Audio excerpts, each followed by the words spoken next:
Tell us about the day you found out that it was a tumor.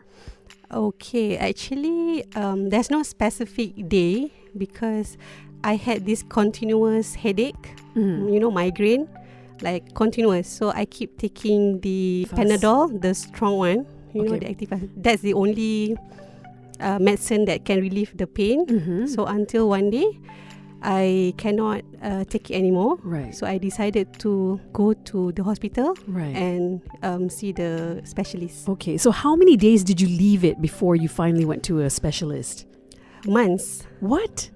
It took months because I just, bear with it and just have the Panadol. Right. So most people would Google these symptoms and, panic and rush to the doctor. Did you never Google your symptoms? No, because I think it was just the normal migraine. And then one of the thing is I used to blackout. Yeah, blackout. That's the thing. That one because I also have this low blood pressure. Oh. So I really thought that, because of the low BP. Right. So you thought it was all connected. Yeah. It's been 7 years post-surgery and you're fine. You go to all your checkups, right? Not really. Actually, during my second year, the tumor recurred.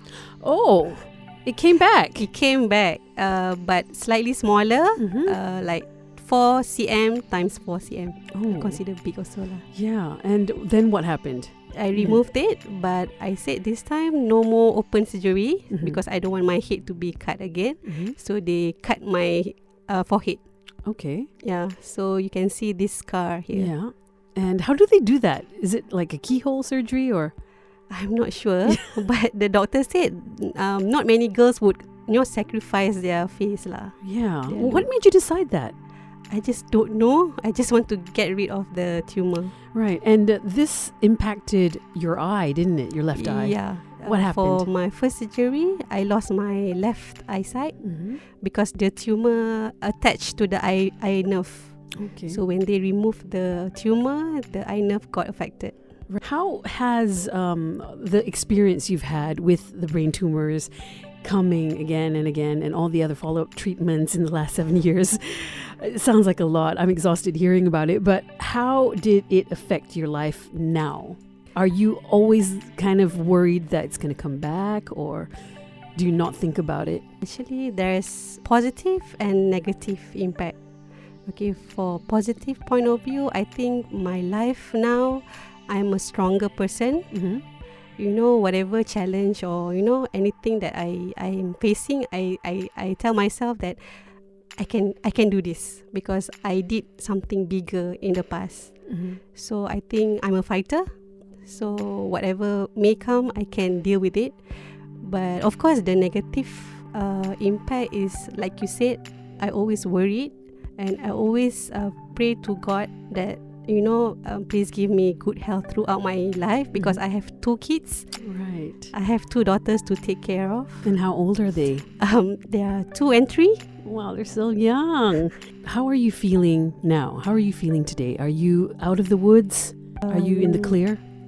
As of today, whenever I think about my kids, I always totally forget about this tumor and whatnot. So sometimes I totally forget that I'm a brain tumor patient. I forgot that I had tumor before. Right. But you're okay now, are you? I'm okay, but I think people around me always think that I'm not. Oh. So I think people have perception that I always hospitalized. I always out of office. So that might limit, something that I can pursue. And you're obviously very passionate about your job. So what are you going to do about this? I'll keep fighting. That's great. Yeah, that's good. I'm going to fight and prove to everyone the weak Nadia that you've seen before.